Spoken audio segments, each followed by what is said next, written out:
Warahmatullahi wabarakatuh. Kelas 12 rahimakumullah, terutama kelas IPA. Masih ingat ya yang ngajar? Oke.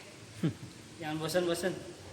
Meskipun nanti untuk kelas 12 sebenarnya kalian materinya sangat singkat ya. Sangat singkat.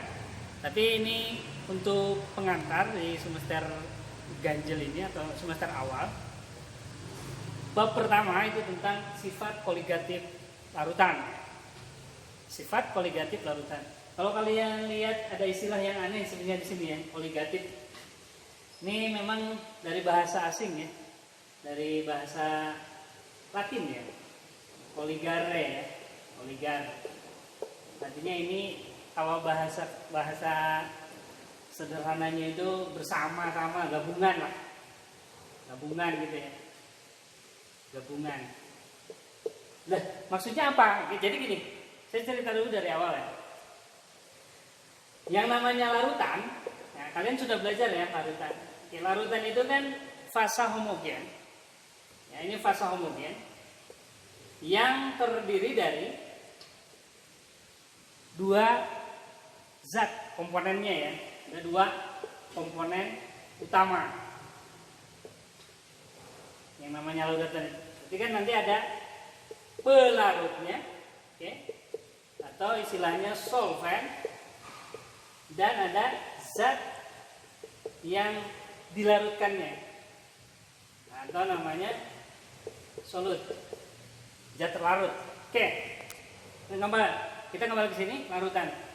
Jadi kalau misalkan Ustaz kasih analognya, ini ada kalian punya wadah, anggap ini wadah atau gelas, misalkan kita isi air ini. Ya, isi H2O atau air. Nah, kemudian juga nanti misalkan kalian bikin apalah sirup gitu ya, dikasih gula ya, misalnya dikasih gula. Nah, ketika ini diaduk sampai kemudian gula itu larut sempurna, maka sebenarnya ini sudah jadi larutan gula. Oke, sudah homogen, ya, udah manis lah, udah tercampur semua. Nah, bandingkan misalnya kalau kalian hanya punya air saja nih. Ini kalau yang gelas pertama misalkan tadi ya diisi gula gitu ya. Jadi ada zat larut, ada pelarutnya air. Ini hanya misalkan kondisi yang kedua ini air saja. Oke, analogikan ya, pikirkan, asosiasikan pikiran kalian. Oke. Ada dua wadah ini. Nah, lanjut. Kasusnya begini, kalau misalkan dua wadah ini sama-sama nanti misalkan dipanaskan dimasak pakai apa ya, pakai api ya, pakai api misalnya, anggap api lah gitu ya, anggap api nih panaskan, sama misalkan ya, ini kondisi yang pertama, lautan pertama, kemudian yang kedua ini hanya air saja, ini juga sama dipanaskan. Nah, pertanyaan Ustaz begini, kira-kira menurut kalian kalau yang wadah pertama dengan wadah kedua, ketika ini dipanaskan, kan panas, nanti akan mendidih kan? Akan mendidih. Nah, kira-kira menurut kalian, pakai persepsi ya, ini titik didihnya sama nggak di antara dua ini? Oke? Nah, oke, logikanya pasti beda. Pasti beda. Iya kan? Beda. Nah, ini ketika dididihkan beda. Mengapa? Ya ini dikaitkan dengan ini. Karena ada faktor koligatif ini. Jadi ada gabungan bersama, setidaknya di dalam satu wadah yang pertama ini itu lebih dari dua zat. Jadi ada zat terlarutnya. Ini kalau makin banyak lagi misalkan isinya di sini, ini kan makin lama lagi nih, titik didihnya masih makin tinggi ya. Kalau yang ini ya berarti relatif tetap 100 derajat Celcius dia mendidih. Tapi yang ini di atas 100 derajat Celcius. Make sense ya, masuk di akal ya. Jadi ini di atas 100 derajat Celcius. Mengapa? Karena ada zat lain di sini. Nah, zat lain itulah namanya faktor koligatif. Dan itu yang kemudian mempengaruhi perbedaan titik didih. Ada geseran titik didih. Oke, didih ya di sini. Titik. Jadi itu pengantar untuk sifat koligatif. Jadi kalian bayangkan sifat koligatif ini dikaitkan dengan ada satu pelarut atau ada satu sistem yang di dalamnya itu ada gabungan atau zat lain yang ditambahkan atau yang diisikan, di filler ke situ.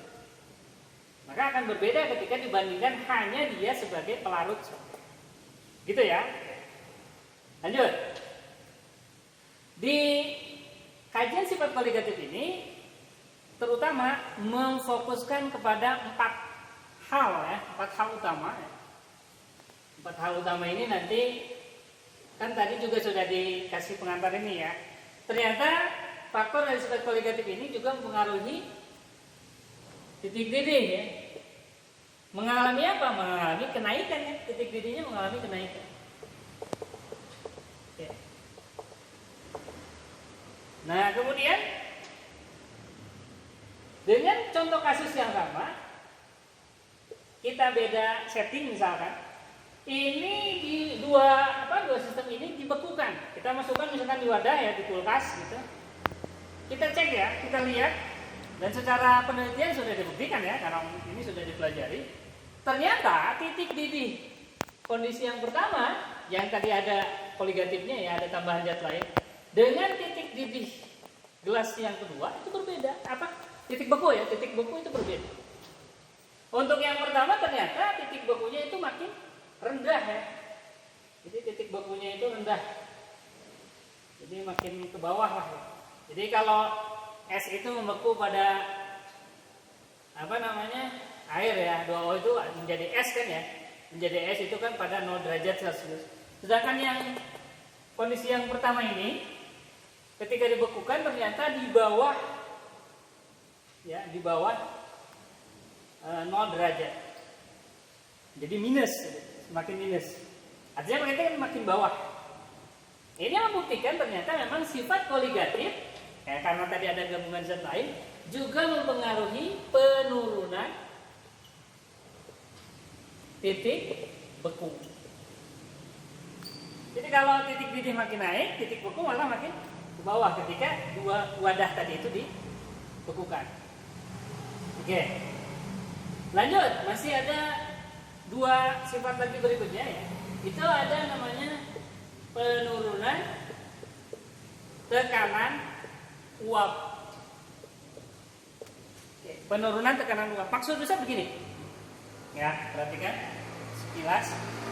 Jadi ketika misalkan ada larutan ya, sini. Ya sama lah dua kasus juga. Ini kalau kita gambarkan misalkan yang kondisi pertama itu kan ada zat lain ya. Selain pelarutnya, kalau ini misalkan ini pelarut murni ya. Ya hanya air saja, misalkan H2O saja. Yang ini ada airnya, ada zat lainnya. Oke. Nah, nanti ini ketika dipanaskan ya, menjelang mendidih itu kan titik ininya itu ada yang lambat gitu. Jadi lambat. Nah, karena terhambat oleh yang tadi faktor koligatif di sini. Yang di sini kan lancar-lancar aja. Jadi bisa lebih cepat. Kalau ini ternyata terhambat atau mengalami penurunan tekanan uap. Oke? Next di slide video berikutnya.